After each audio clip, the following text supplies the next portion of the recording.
Arizona, Colorado, Indiana, Michigan, New Jersey, Tennessee, and Virginia. Listen up. WynnBET is now live in all these states, and the excitement of Wynn Las Vegas has finally landed in online sports betting and casino play. From boosted parlays to live in-game offs on every major sport, WynnBET gives you the tools to win. Sign up today for your risk-free $1,000 sports bet. Download the WynnBET app now or visit wynnbet.com to start winning. You're listening to the Huddle Up Podcast with Chad Jensen and Zack Kelberman. Join Broncos Country's deep divers at milehighhuddle.com and sound off. And now it's time to drop some knowledge.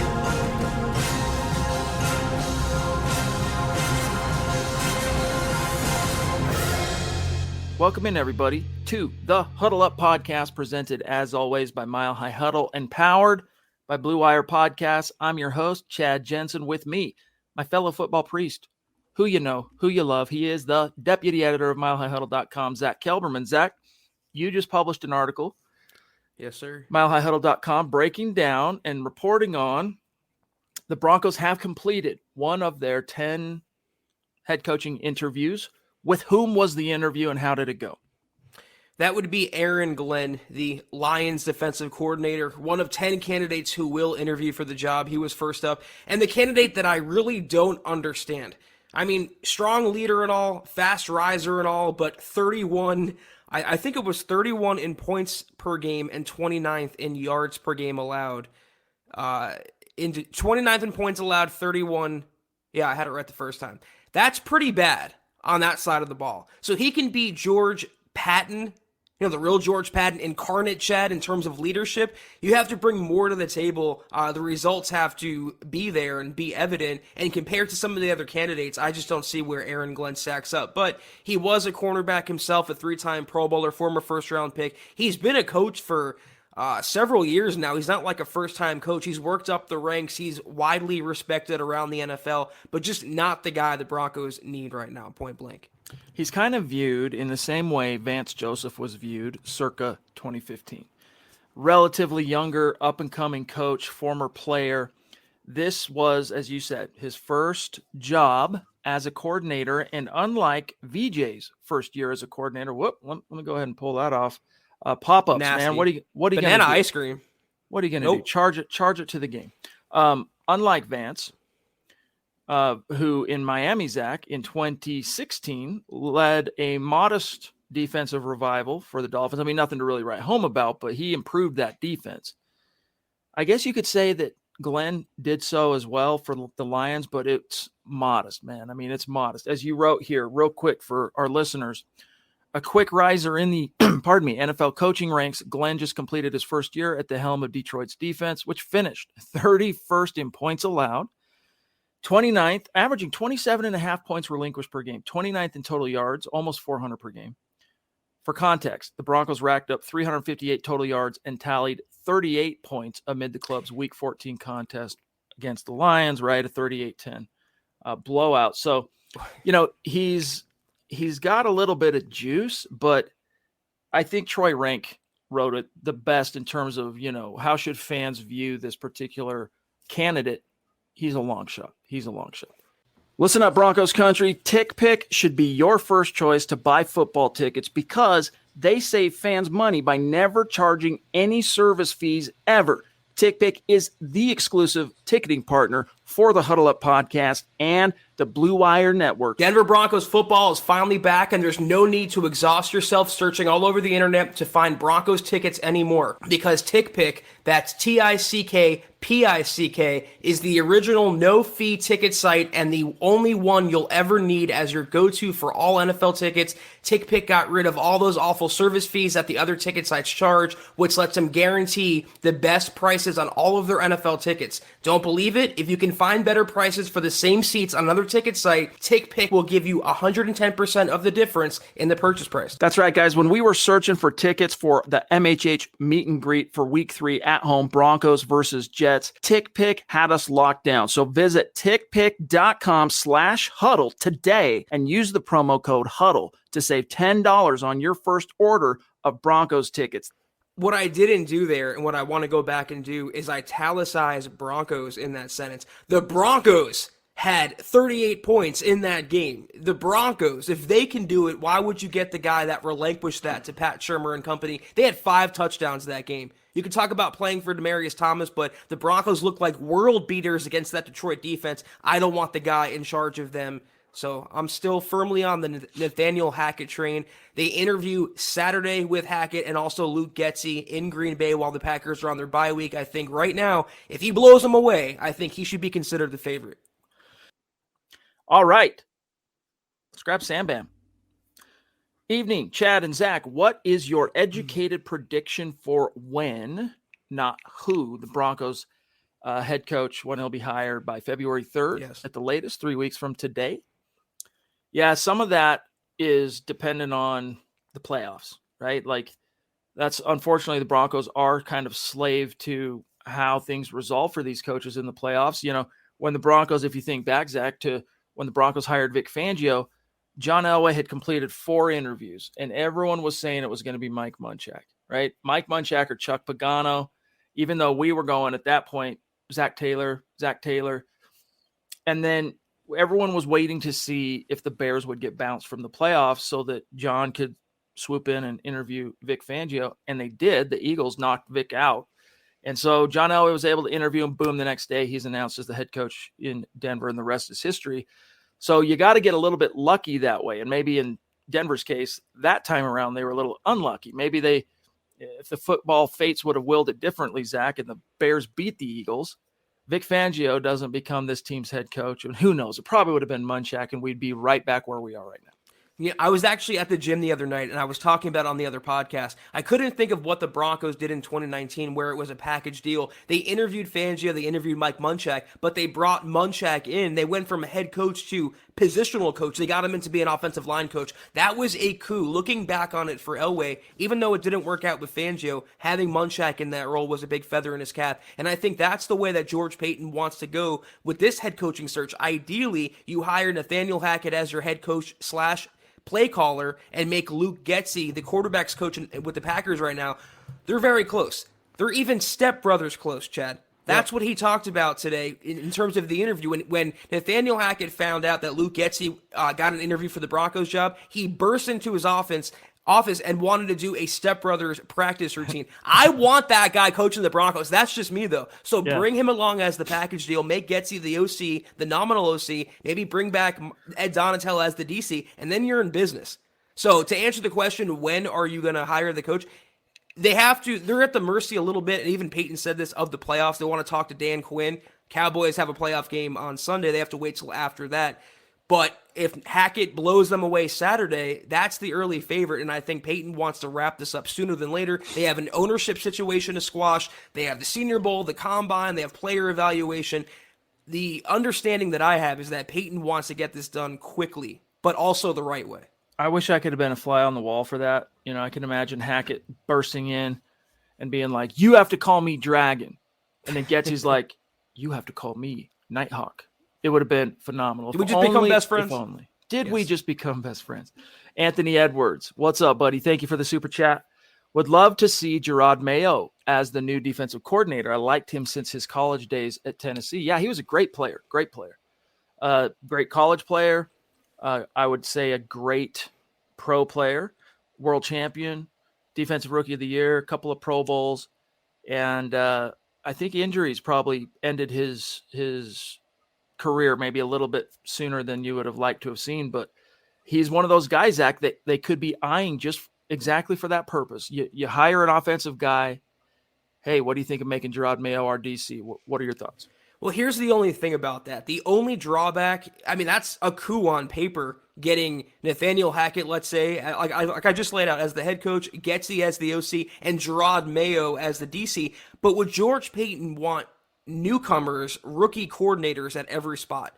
I feel like if they're going to go young at one area, they're going to go a little older in the other. So if they were to hire Dan Quinn, the OC would be younger and vice versa. If they go Nathaniel Hackett and Luke Getsy, I feel like it's going to be Donatel, someone on Brandon Staley's staff, maybe Mike Zimmer, bring him in. That would be a nice deal. I would love Gerard Mayo, but I just don't see George Paton going with that much of a youth movement. Indeed. Steve Armstrong, what is good, my friend? Thank you for that super chat. It's great to have you here as a part of this conversation.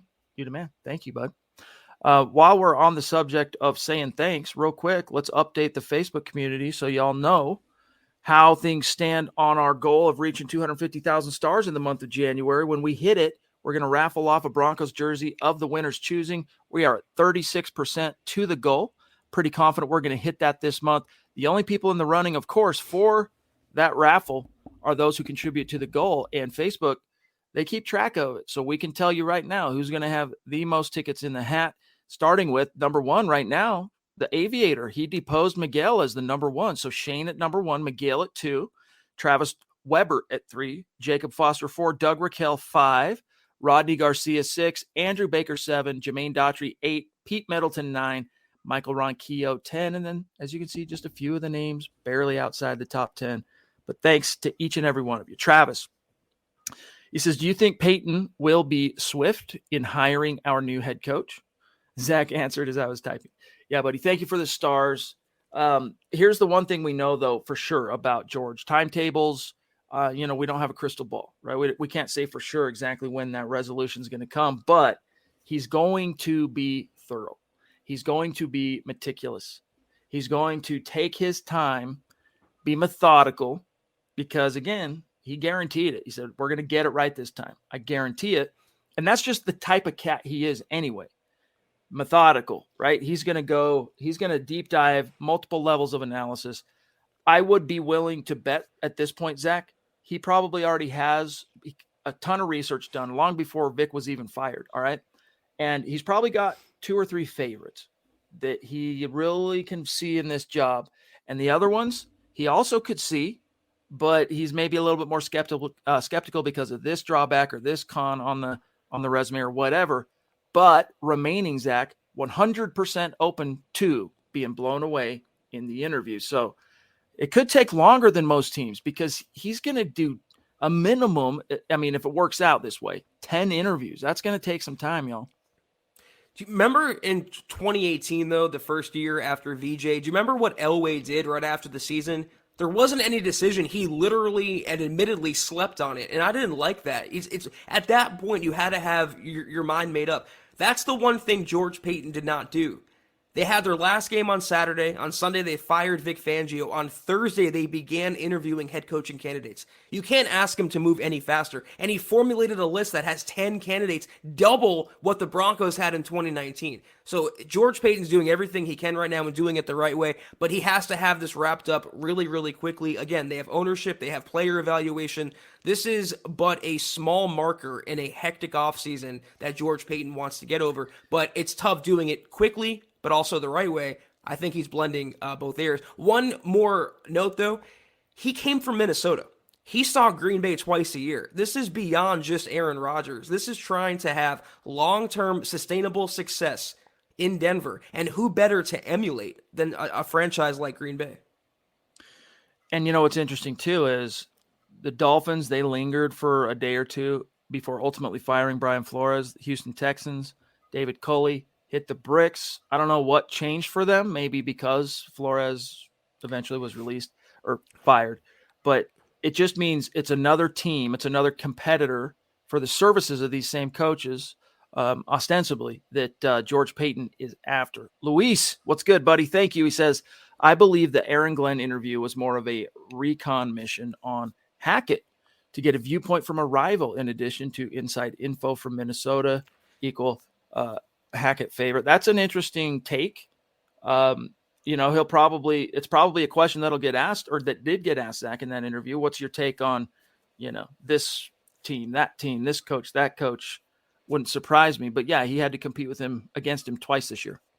I could see that being the case for like a Bieniemy. I don't think the Broncos are going to hire him, but that's to glean insight as to a division rival, one of the best teams in the NFL. What do they want to learn, and what are they going to learn about Detroit?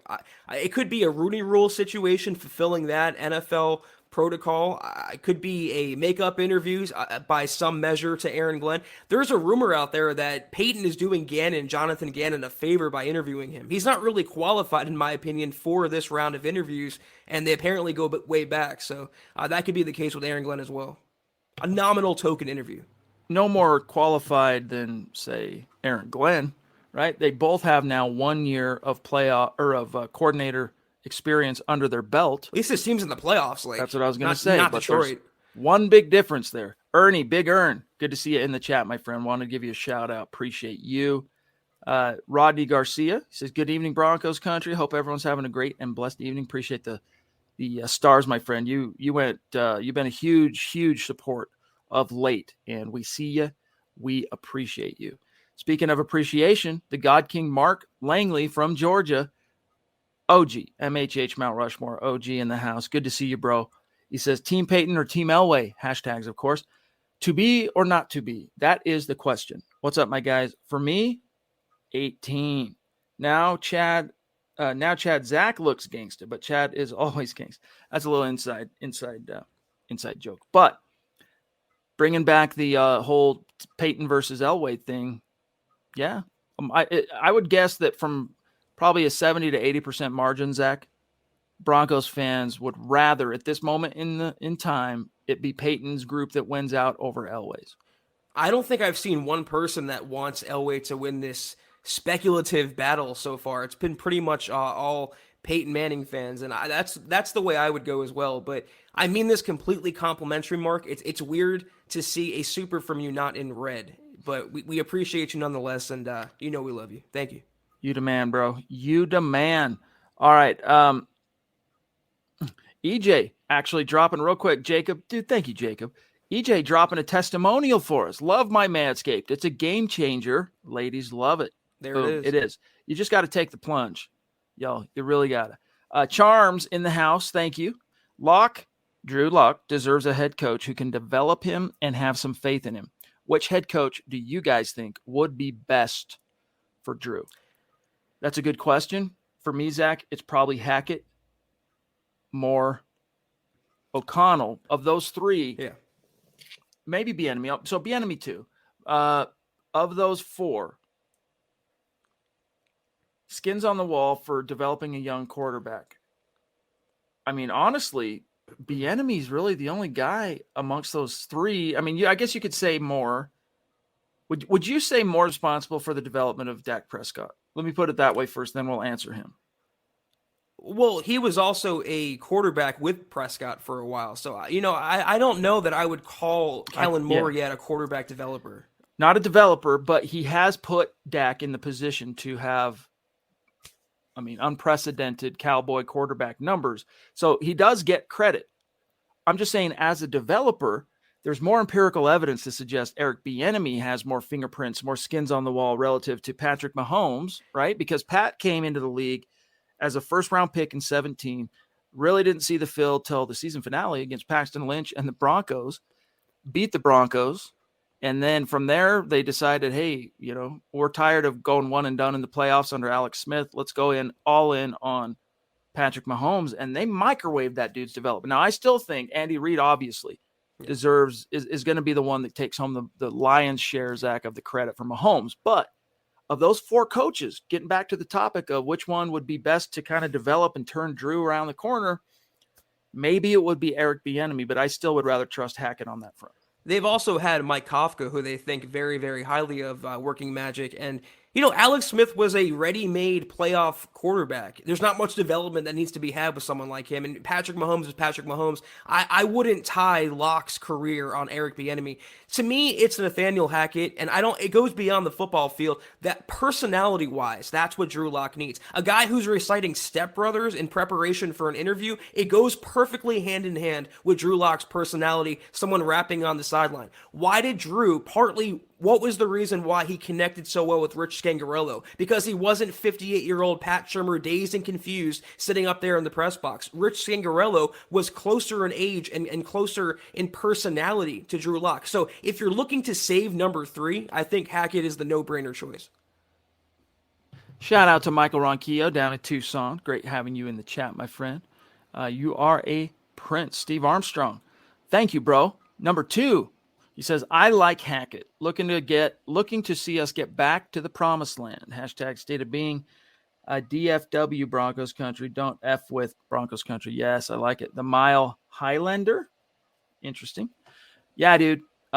Promised land. George guaranteed getting this hire right. But, the Hackett thing is going to be very much, if he ends up in Denver, oriented. This is one thing to make you a little bit concerned, because you have to feel, if you're George Payton, that he's the best guy for the job, whether Aaron Rodgers was on the table or not.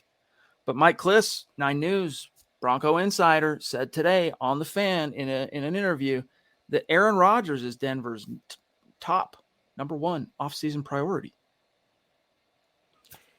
So that's got to factor into the equation here. And, Mike doesn't like it when he gets quoted off of radio hits, right? But he said that. So that's what he said. I remember that. That's funny. Yeah.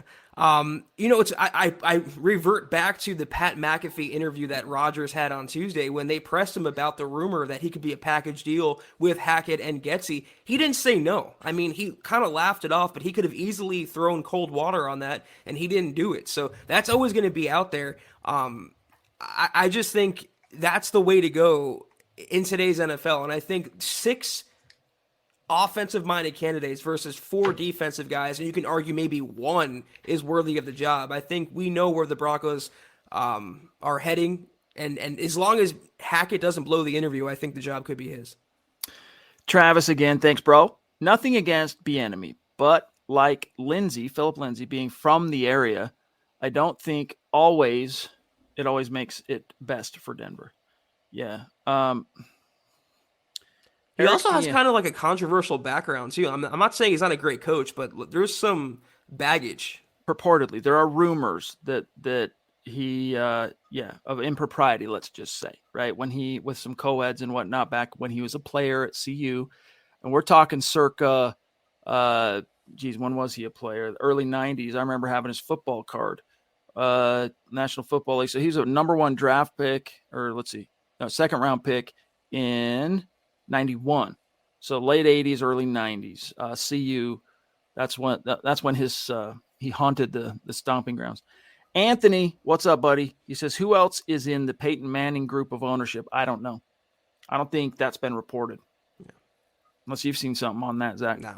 It's probably like no-name people that none of us have ever heard of, but Peyton Manning is the lightning rod figurehead. Rodney, again, you're on fire, big dog. Thank you. It helps keep the lights on here at MHH Central, and we appreciate you, big dog. Patrick McCracken, do you think George Payton's going to pony up for a quarterback like Wilson or Deshaun Watson? I think he's going to pony up, and it's going to pony up for Aaron Rodgers. But the question again, Zach, comes down to how much of that reporting do you believe? So when Aaron got back to, he ended his holdout this past summer and showed up on the basically the night before training camp was set to begin. The reporting around that, I want to say it was Mike Silver that reported this. If I could be mistaken on that, but was that part of the bargain was that the Green Bay would, be open to evaluating or whatever, looking over his contract situation, with obviously the whole objective being, yes, Aaron, if you come back one more year and you still want to bail, you still want to be traded, we will actually look at it instead of stonewalling you, which is what they did last year, right? Last year, he really strong-armed it, dude. He tried. Aaron Rodgers tried to get out of Green Bay, but they stood pat, credit to him, but they apparently promised him. Now, how much of that is in writing, Zach, right? Like how much of that's in a contract? I'm not sure you can work those type of things. I guess you could. But if suddenly, again, like we talked about last night, Aaron Rodgers, the season ends, looks around and his OC and quarterbacks coach are now calling Denver home, that's a pretty big draw, dude. That's a pretty big draw for a guy who's already been disgruntled and has already expressed an interest that I want out of Green Bay. And whose fiance, again, is like from Boulder, right? Or from Colorado and somewhere. I think it is Boulder, yes. So there's some ties there. But my answer to this question comes back to what's your definition of ponying up? Because again, I think Peyton will stick his nose in there. I think he's going to call Green Bay to ask about Rodgers' availability, if there is availability, and they'll go from there. He's not going to torpedo the franchise, though. You can have his coaches, but to give up 3 first-round draft picks, let's say, taking on massive contracts, he's going to want a new deal commensurate to being a top-paid quarterback in the NFL. So welcome to $45 million per year for a 39-year-old quarterback and giving up multiple first-round picks. That's a little prohibitive to me if you're George Payton, but he'll see if it's feasible. But if it's not, I don't see him making that deal. And I don't know why Deshaun Watson keeps getting brought up. He's radioactive. Until those allegations are quelled, they're not going to do anything with him one way or the other. Fernando, good to see you, my friend. He says, if we keep Donatel at Donatel, which inside linebackers would be kept? I think the better question would be if you kept Reggie Herring, which linebackers would be kept. But I think it's a pretty safe bet that one of Alexander Johnson or Josie Jewell are gone for sure. I think there's like a 50-50 chance they'll come to the table and re-sign one of them on like a team-friendly 1-year deal, coming off injury, come on back, whatever.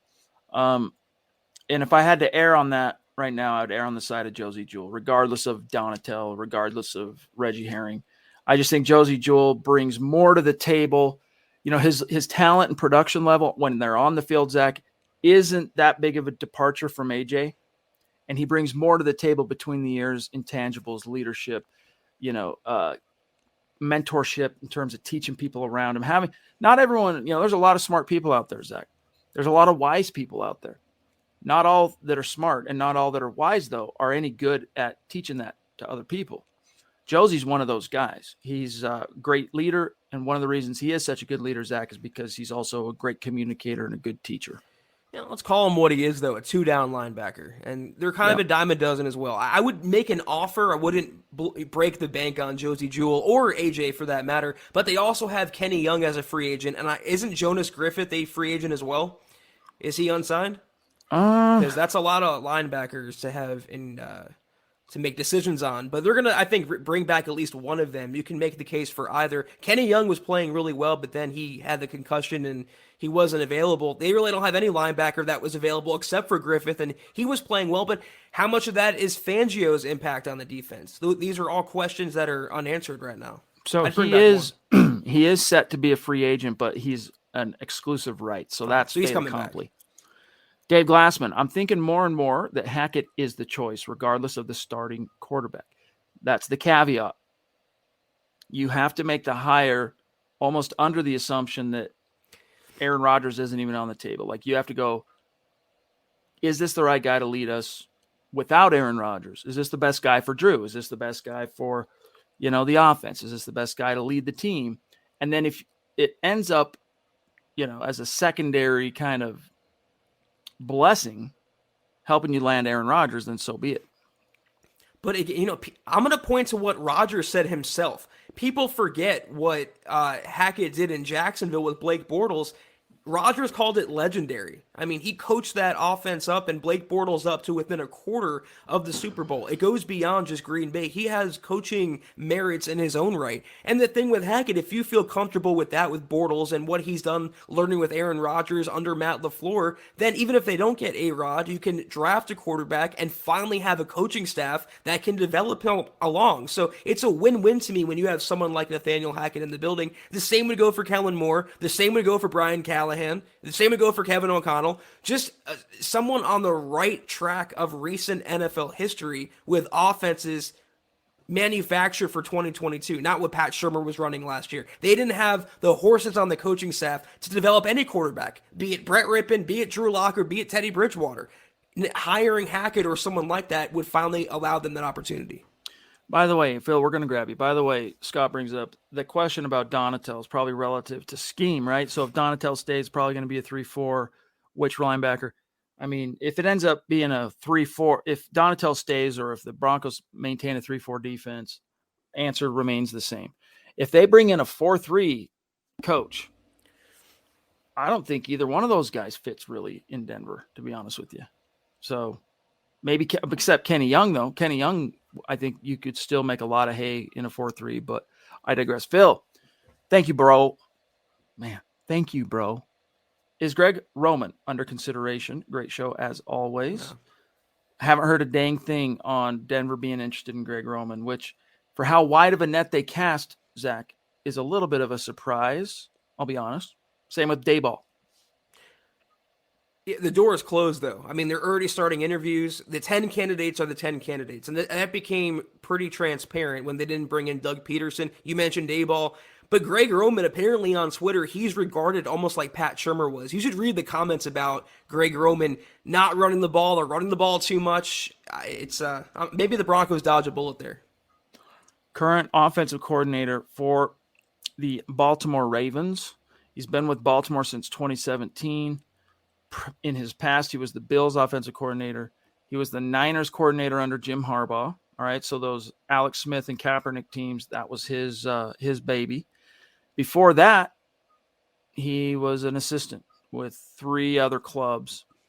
Kind of interesting. So when Jim Harbaugh took that job back in 2011, he hired Vic Fangio, who had kind of been forced out a little bit of the league. He'd had to go to Stanford. He'd been a defensive coordinator, multiple stops, put in one time for a head coaching gig with the Chargers, lost out, and then he was a linebackers coach for Baltimore before he had to go to the college ranks, right? He went and coached at Stanford. So when Jim Harbaugh takes the job in San Francisco, it's kind of ironic that he hires a first-time NFL offensive coordinator in Greg Roman and a Vic Fangio who hadn't been in the league for a minute. Did you hear the latest rumor, though? Apparently, if Bill O'Brien gets a head coaching job, he would bring Vic Fangio as his DC. And as someone put it to me on Twitter, can you imagine the locker room blow-ups and team chemistry or lack thereof under that regime? Wouldn't be pretty. Indeed. Jerry Holland, who's been a longtime supporter, he says, if we got a defensive-minded coach, it would seem Locke would be done, because why would that coach even give a care about the quarterback position or want to put effort into it? Maybe Fangio scarred me. Well, no, that defensive coach is going to give a hoot about who the quarterback is, because even the defensive mind, Zach, with the most hubris have to realize that if you ain't got the quarterback, you ain't got nothing in the NFL. So I would assume that, it's regardless. But as far as offensive minded, that's your only hope for, still getting something out of Drew or kind of completing his training in a Jedi way, right? Then you need a Hackett to come in and kind of finish the job. And then look at this, Zach. Amazing. Holy smokes. Mark's like, okay, I see. You've baited me. Now, Zach, there is red. Intention. Just like, how about them dogs? Dude, thank you, Mark. You didn't have to do Mark. that. Thank you, bro. Thank you. I mean, we are seriously 2 of the luckiest dudes Yes. within arm's reach of a microphone under the sun. And Mark, you're a big reason for that. Everyone within the sound of our voice right now, just thank you, bro. Really, really love you. You know this. Mark, I promise you I wasn't baiting you. I was trying to give you the highest praise I can give you, but that's just you being you, and we appreciate you. Thank you so much. For real. Thank you. As always, give our best to Penny. Live Bait 25, do we hire a defensive head coach and sign a veteran quarterback, or hire an offensive head coach and draft a quarterback? If you had to put money on it, Zach, what do you see of those 2 options? I like door number 2 a lot more. There's more ceiling and more upside. I see, Vic Fangio and Joe Flacco with the first option there. It's just not the way to win to me in today's NFL. Look at like you mentioned, every playoff team pretty much has an offensive-minded head coach at the controls. It's just the way the league is going. You fail twice in a row now going against the green. How about going with the green by getting the OC in the building? And even then, let's say you're not even dead set on drafting a quarterback. You can maybe make a play for Aaron, maybe make a play for Russell Wilson. There's better options than the Kirk Cousins and Matt Ryans out there. But in a fail-safe scenario, you have Nathaniel Hackett, Luke Getsy, whoever they bring along, by the way, and you have a first-round draft pick, number 9 overall. I mean, I like that situation to be in. I too. I still have misgivings about drafting a quarterback this year. But we're still so early in that pre-draft process, right? Senior Bowl, Shrine Game, Combine. We'll see what kind of Combine there is this year. But the pro days, things will resolve quite a bit between now and then. The cream will rise to the top. But there's 2 or 3 guys that are interesting. Are they a day one upgrade over Drew? I mean, I think Scott and Nick had a pretty good conversation on that front on this morning's Broncos for breakfast. And the answer to that is, I mean, of course, nobody knows for sure, right? But do the Broncos believe that there is a day one upgrade to Drew Lock in this class? This is assuming, of course, Zach, that you swing and miss on Aaron Rodgers and anyone else, I would not be surprised. In fact, the bigger part of me expects them to run it back with Drew Lock and a different veteran. Only this time, the veteran, they'll compete, but I expect Drew Lock, if it came to that, to get the start. Cody Dub, what I have seen, it's Manning family and a few others. In the ownership group. Okay. I think. Yeah. I haven't really dug around on that, though, to be honest with you. So, Michaela, the Duchess, top rope. One of these from the top rope. Bam! Thank you so much, you. Michaela. Wow. We love you. We appreciate you. Thank you. Don't know what we'd do without you, to be frank. She says, let's get Hackett. Boom. MHH rocks. I remember when Michaela first joined our community, and I'll give you a specific timeline. This was about 2 years ago. Yeah, it was the off season of 2020 when the pandemic hit, and none of us knew if there was even going to be football that year. And she came in, she really settled in and became a big voice in the chat. And then she went away for most of the season, and we were missing her. There's no lie. We were like, man, I wonder what happened to Michaela. Boom, she came back, and she's climbed to even higher status in the community. And all I can tell you, Michaela, is that I'm very, very grateful that you're in our community. Yeah, thank you so much, Michaela. I'm going to further your point here and echo it. So the previous conversation about drafting a quarterback, I'm in agreement with you. I think as of today, taking Matt Corral at number 9 would be a reach. Taking Malik Willis at number 9 would be a reach. But I would feel a lot better if you made that reach with Nathaniel Hackett as your head coach than Dan Quinn. That's what it's just time the Broncos have someone where if all else fails, if they have a young quarterback, you feel confident that there's a real chance they can become a franchise guy. Drew Lock never had a shot with Pat Shurmur. No quarterback would have had a shot with Pat Shurmur. It wasn't just a Drew Lock thing. It was not the right scheme for today's NFL. They owe it to the fan base to take that chance of having the next Sean McVay, the next Matt LaFleur. Take the chance. You're never going to get that with a retread or a defensive-minded guy like a Fangio or a Quinn. The Broncos have maxed out 2 different ethoses. Like, they should just crumble them up and shoot one, try and make the basket.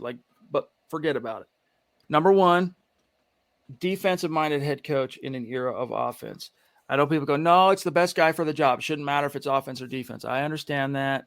I get it. Dan Quinn has some big fans out there, and justifiably so. Dude's a great coach and a great dude. But if this was 2017, Zach, I'd be a lot more amenable to the idea of bringing in a cult of personality, badass defensive-minded coach like Dan Quinn. But it's not. We've now lived through 2 failed defensive-minded regimes.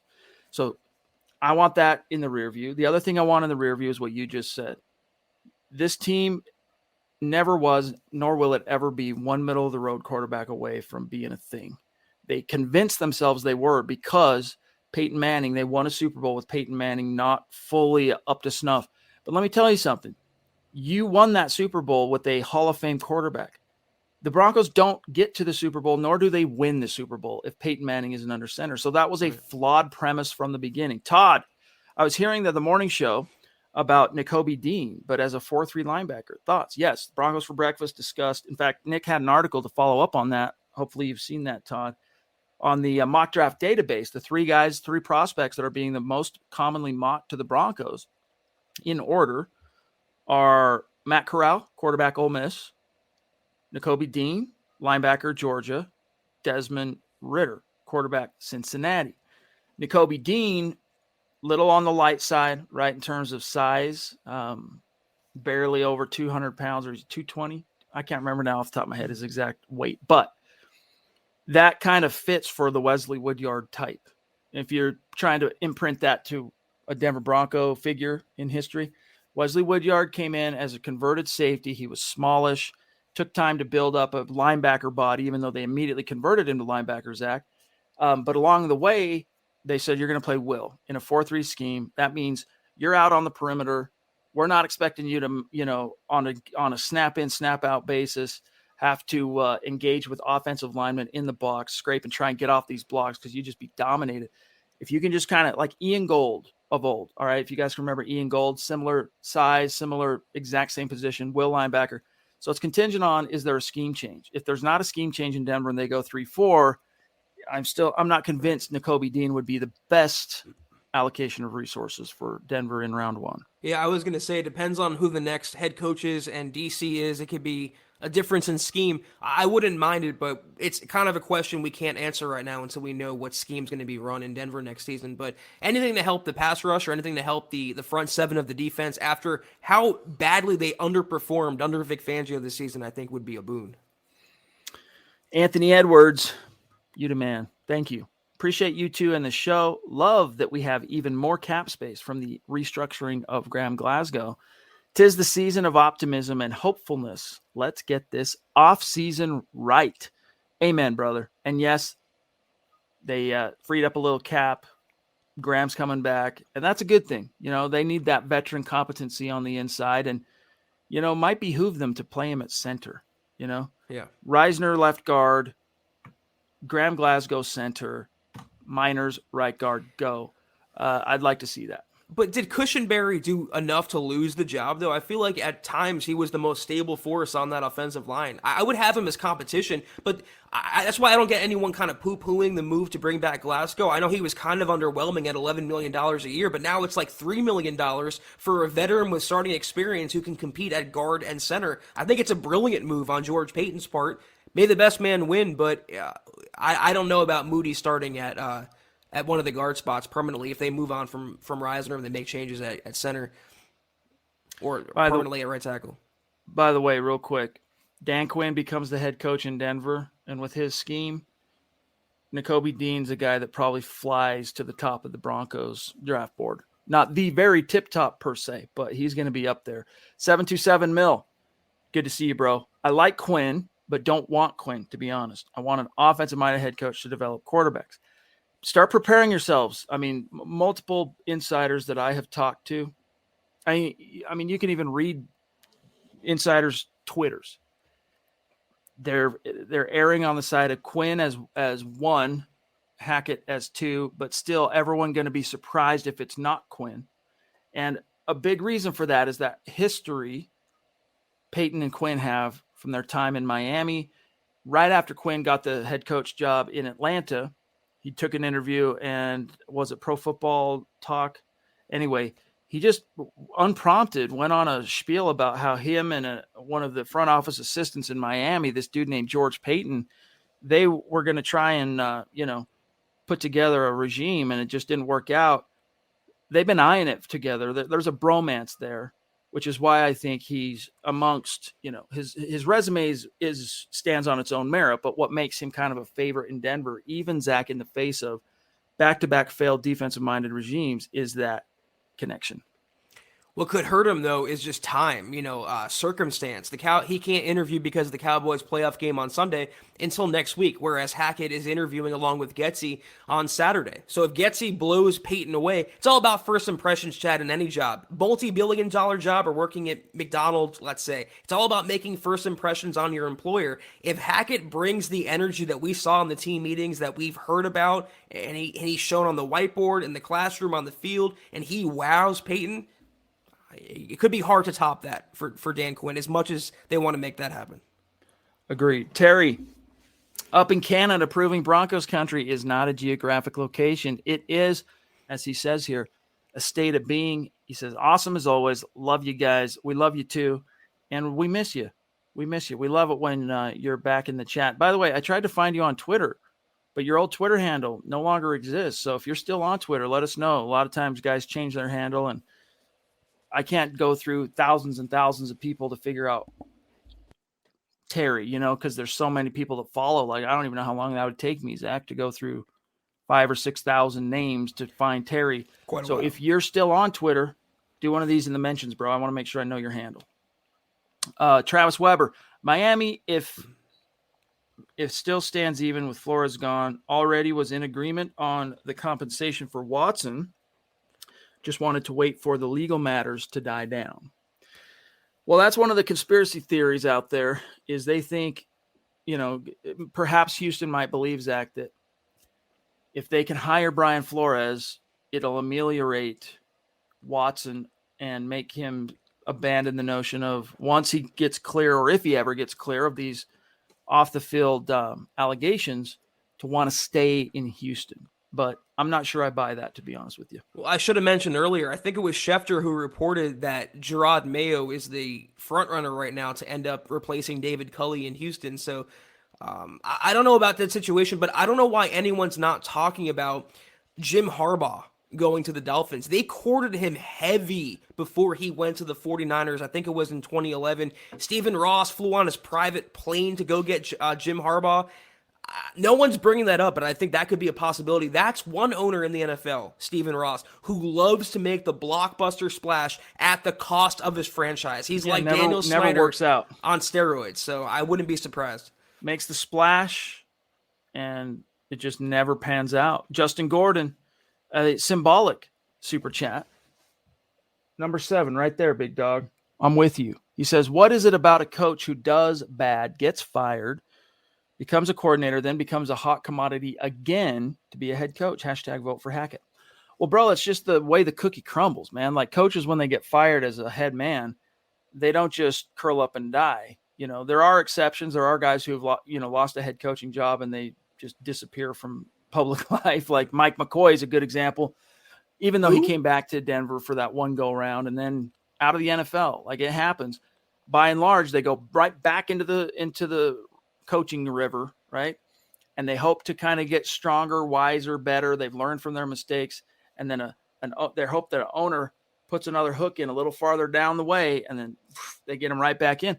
But a lot of the most successful coaches in NFL history were retreads. I mean, just again, look at Denver. Mike Shanahan, second go round, second head coaching job was with the Denver Broncos, won 2 Super Bowls. Gary Kubiak, Houston Texans, didn't work out. Denver, World Championship. Tony Dungy, didn't work out in Tampa. Indianapolis, World Championship. I could go on, but just because a guy has been a head coach, got fired once, that should not dismiss him from relevancy or his candidacy, because guys, again, human nature, we learn more from our failures than we do our successes. So when a coach, a lot of times they're caught up in it, right? Things aren't going well for him as a head coach, Zach. Someone hands them a pink slip. And then once they've had time to decompress and breathe, they can look back retrospectively at what happened and go, oh, now I can see it. When I was there, I was too close to see what I should have done better, where I went wrong. But now that I've got some space and some time, I know exactly what I should have done and what I would do next time. And so you don't want to write those guys off, because wisdom can lurk in those guys. There's also the case where some guys are just better number 2s. And it's just what's so. Wade Phillips was definitely, I think, one of the prime examples of that, of being a much better coordinator than he is a head coach. I think Dan Quinn would make a fine head coach in his second stint. I think maybe Vance Joseph would as well, maybe Josh McDaniels, but not in Denver. It's not I just don't think it's the right situation for him, nor the Broncos. Chicago, Minnesota, those would be great openings. Even Miami for Dan Quinn. Hard-nosed defensive guy, and still his culture, a team that's kind of middling, competing. The Broncos aren't that. They need an offensive mind and finally to go with the current instead of against the current. If I'm Dan Quinn and I'm the hottest ticket in town, everyone wants to hire me, I'm going to the place with the best quarterback right now. So that ain't Denver. I mean, we still have an optimistic view of Drew Lock, but relative to Jacksonville, Trevor Lawrence, it's not even a conversation. You could make the argument it's not a conversation in Chicago, even though I don't think Justin Fields is going to pan out. But you want to, even Miami, I mean, Tua is there. Like, it's a little bit more of a proven commodity that represents a bigger investment from the team. So that the guys at the top, the brass, are going to be a lot more patient in developing that guy. Like, these are considerations for Dan Quinn. Vegas. Yes. Can you imagine Dan Quinn getting that defense in shape? They have Max Crosby. They have some players in the front seven. They need some secondary help. But with Derek Carr in that offense, that's the ready-made opportunity. I wouldn't like it from the Broncos' point of view, but that's the better landing spot than the Broncos. They have to just identify what's best for them. He might be qualified, but I don't think more qualified than someone in this case like Nathaniel Hackett. It's all relative. Charms. Appreciate you again. Love MHH with you too. You're most Thank kind. you. Very knowledgeable. Big Drew Lock fan. Wish he had started all year long. Rather have Wilson over Rodgers, but right now it's Drew Lock all day. Yeah, I mean, I've vacillated, Zach, on if you could just Genie comes out of the bottle and says, hey, you want Wilson or Rodgers? Go. I vacillated. Wilson, younger, that would mean you got more time with him, that you could count on him, but he's just not as prolific, and he's not as consistent in winning from the pocket. There's a lot more wear and tear on his tires because of the running and stuff like that, injuries, stuff. I don't know. I'm more about Aaron right now. If you told me I could just by snapping my fingers guarantee one of them comes here, it would be Aaron Rodgers, even though I know that shelf life would be significantly, a shorter time. I still would err on the side of Rodgers because I think you get to the Super Bowl. I mean, when Russell Wilson won it all over the Denver Broncos in 2013, he did a good job playing his part in that particular championship. But that was a team that was destined to win it that year because of their defense. Aaron Rodgers has at times in his Packer career single-handedly kept the Packers relevant.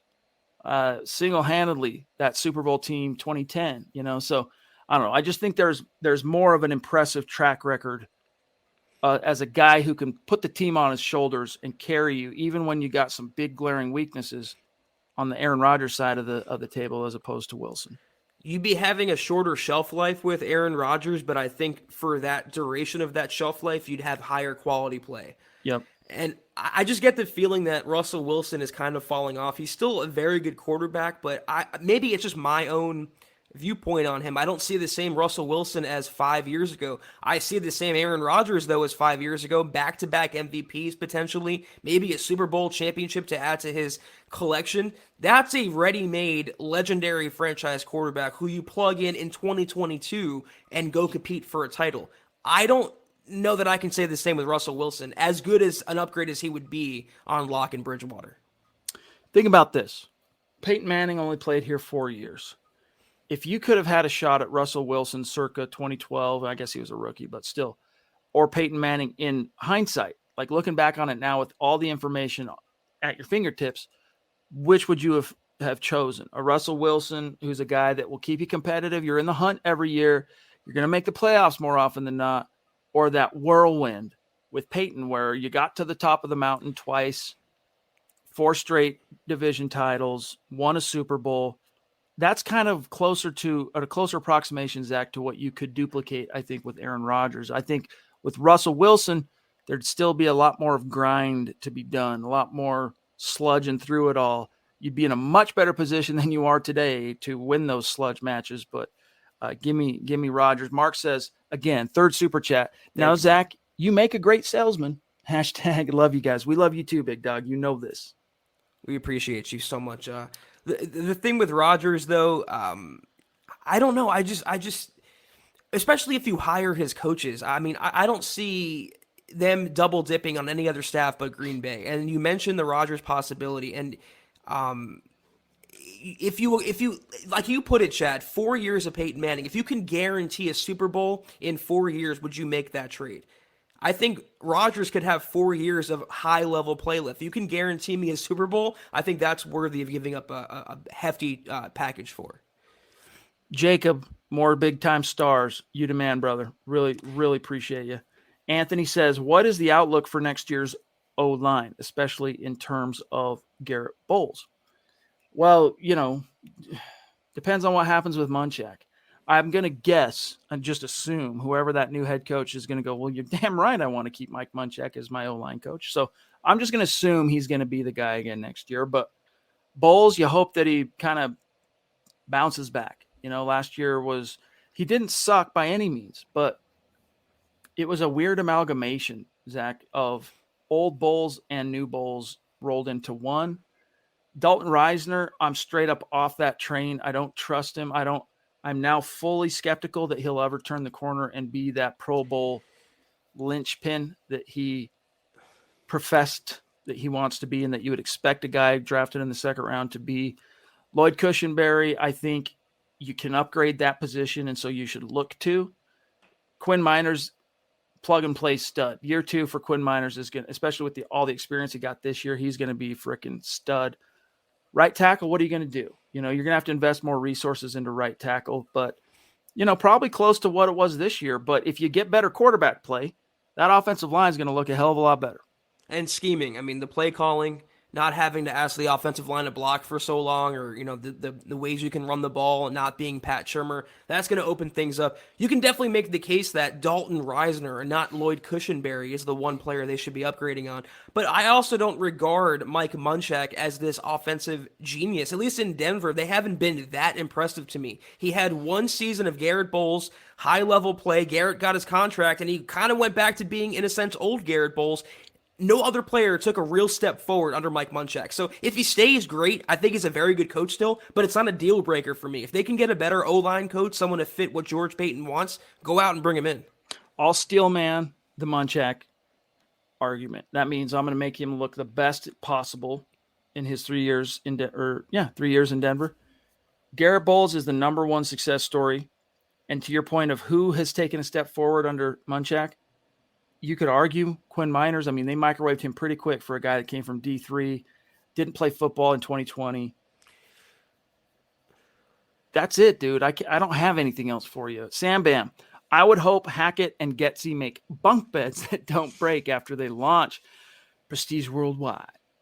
Don't touch my drum set.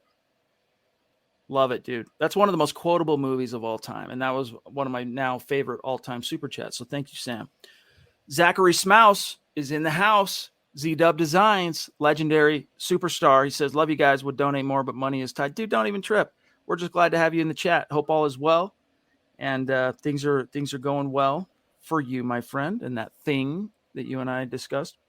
Mike Reno, my problem with getting Rodgers is if we win 13 plus games, tell me, how are we going to get a quarterback in the 2023 draft when we gave up all our capital to move up to a position feasible to get? You're not going to, Mike.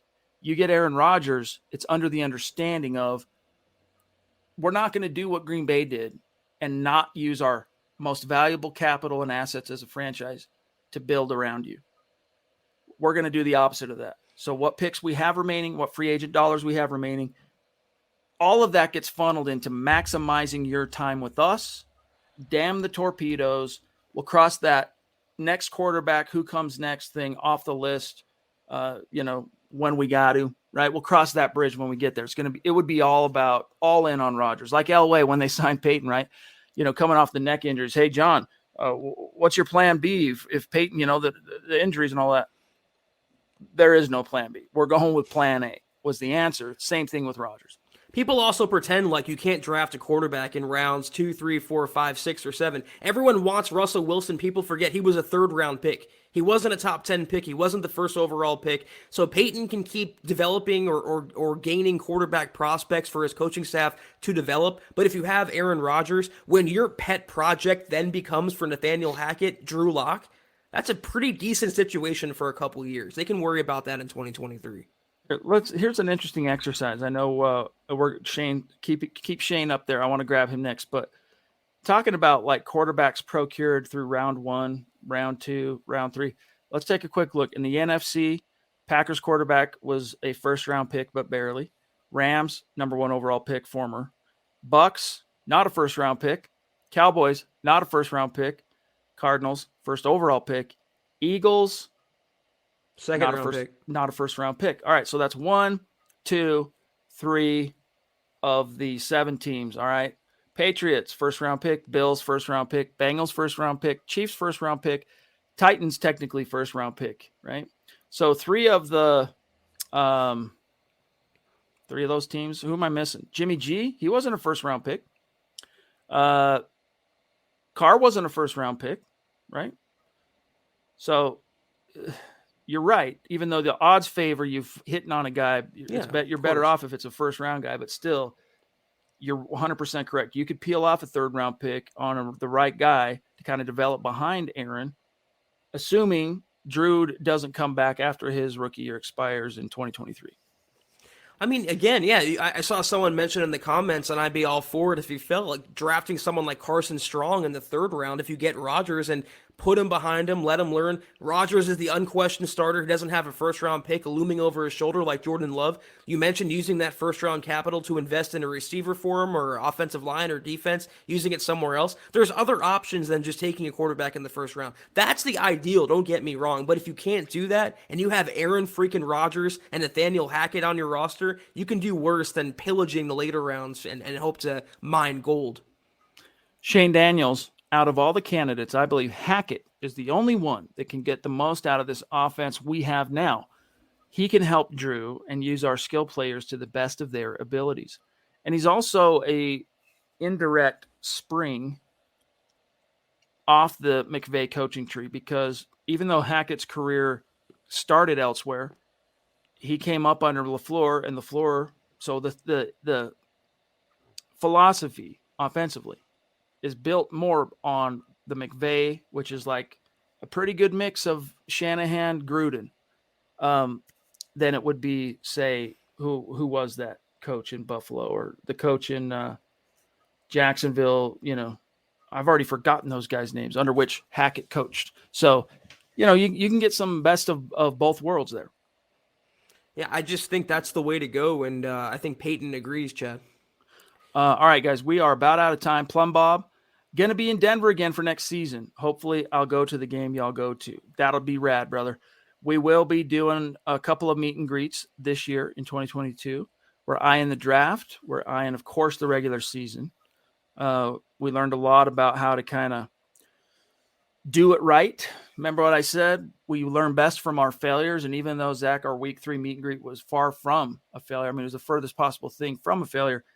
Not everything went perfectly according to plan for us, as far as like just some of the nuts and bolts, setting up the podcast out in the stadium, dealing with the stadium authority, like getting harassed. All the little, yes, indeed. Just little things like that, but it's going to make us bigger, badder, stronger the next go around. Rodney, you the man, big dog. Thank you. Thank you very much. Travis says, still speaking to Miami, they did ask permission to interview Vance Joseph for head coach. Good luck. They did. Vance that's really where his star gained enough luster to justify the head coach hire, was in Miami, and they were there for that, up close and personal, so wouldn't surprise me. Chad, I said this, I can't tell you how many times on the old Facebook Live broadcast after they hired VJ. He was defensive coordinator for 1 year, and in that 1 year, I think they ranked next to last or dead last in total defense. So definitely, I don't think qualified, even though he had a resurgence in with the Cardinals. But that's only the most second surprising piece of information. Guess who got a head coaching interview with Carolina? Tom McMahon. You got to be shiznitting me. Tell me how that happens. Wow, dude. Wow. They like suffering. Wow. In Carolina. Yeah. Reckon with that, gang. Charms, y'all should start a debate show. Like First Take. Zach is like Stephen A., passionate, and Chad is like Max Keller, factual and calm, LOL, MHH.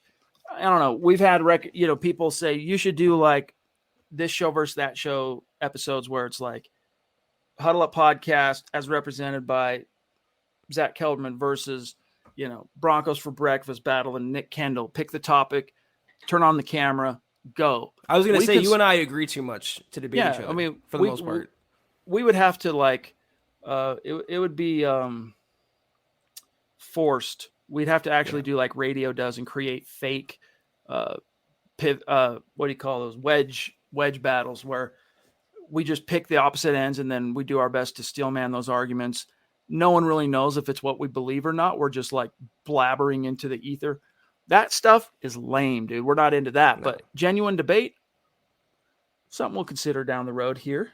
Jacob, again, throwing down. Love it, dude. Love it. Cody Dub, Manning's owner, Rodgers quarterback for a few years. Then you draft Arch Manning.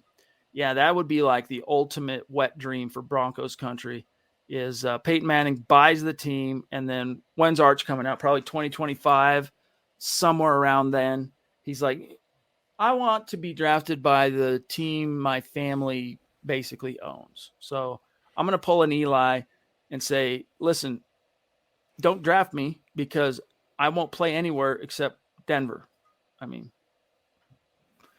Denver would have to have a pretty high pick to justify that, but still, yeah, we can dream, right?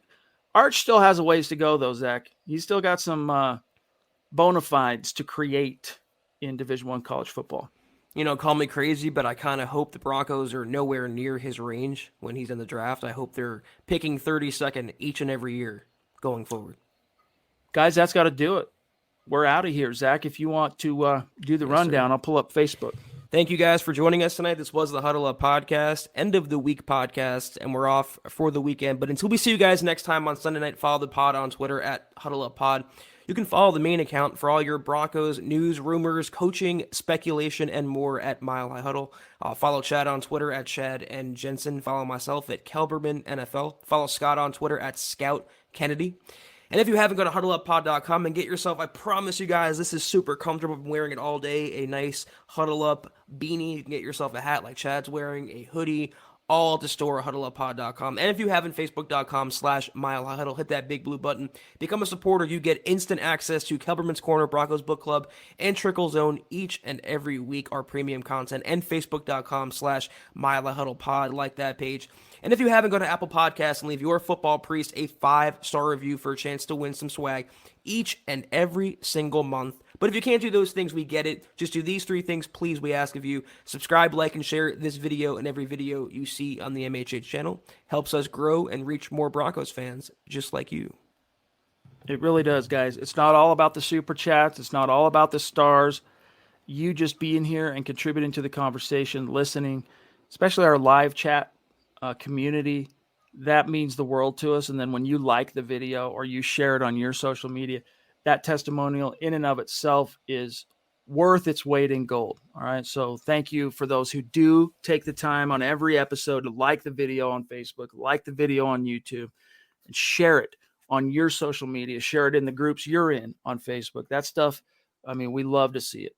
Shout out to these Facebook superstars: Rodney Garcia on top again, Jacob Foster, Anthony Pennington, Shane Daniels, Travis Weber, Phil McLaughlin, Jeffrey Brown, and Mike Reno.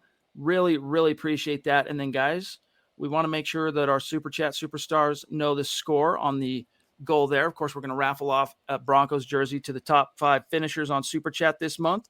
And right now, pardon me, here's your list. DWI, number 1, Vincent Pawlowski. Pardon me. Let me do that again.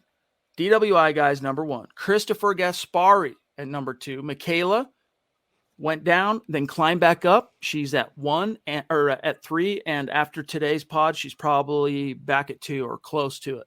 Nunzi at 4, and then Dale D-Dub in Hawaii at 5, and just a few of the names just outside, as you can see here. And Mark's probably going to could very well climb into the top 5. So much love and respect. Thanks for another great week. If something crazy happens between now and Sunday's show, we'll do like an emergency podcast for you, some kind of gut reaction, but we don't expect that to happen. So we'll see you Sunday. Kelberman's Corner. Well, actually, Broncos Book Club will come first Saturday at noon Mountain Time for our Facebook paid subscribers, our paid supporters, and then fresh episode of Kelberman's Corner Sunday. So we'll talk to you guys then. Take care, and as always, guys, go Broncos. You've been listening to the Huddle Up Podcast. Join Broncos Country's deep divers at milehighhuddle.com to keep the conversation going.